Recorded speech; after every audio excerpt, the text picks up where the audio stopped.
পুরো অগোছালোভাবে পুজোটা কাটিয়ে দশমীর রাত্রেও মনে হলো যে এবার একটু শাড়ি পরা উচিত, তাই শাড়ি পরে চলে গেলাম শ্যামবাজারে কিছু ঠাকুর দেখার জন্য।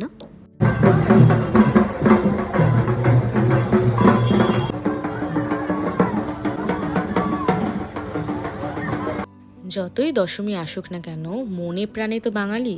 দশমীর দিনটা কি, একাদশী না কাটলেও মনে হবে না যে অ্যাট লাস্ট দুর্গাপুজো বন্ধ হলো, মানে আসছে বছর আবার হবে। দশমীর রাত্রে এই করেই ঠাকুরটা দেখা হয়েছিল। বাই দ্য ওয়ে, যারা হাতিবাগানের দিকে ঠাকুর দেখতে গেছো তারা তো বলো এই জায়গাটার নাম কি, কমেন্টে ডেফিনেটলি জানিও।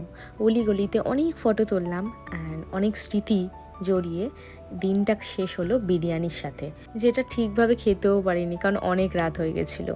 ঠিক আছে, পুজো কেটে গেলে তো কী হলো, আবার নতুন করে ডায়েট লিস্ট শুরু, আবার ডায়েট চার্ট শুরু। তো আজকের ব্লগটা এইটুকানি রইলো, আর খুব তাড়াতাড়ি পাড়ার ঠাকুরের ভাসানেও দেখা বাকি আছে। দেখা হচ্ছে নেক্সট ব্লগে।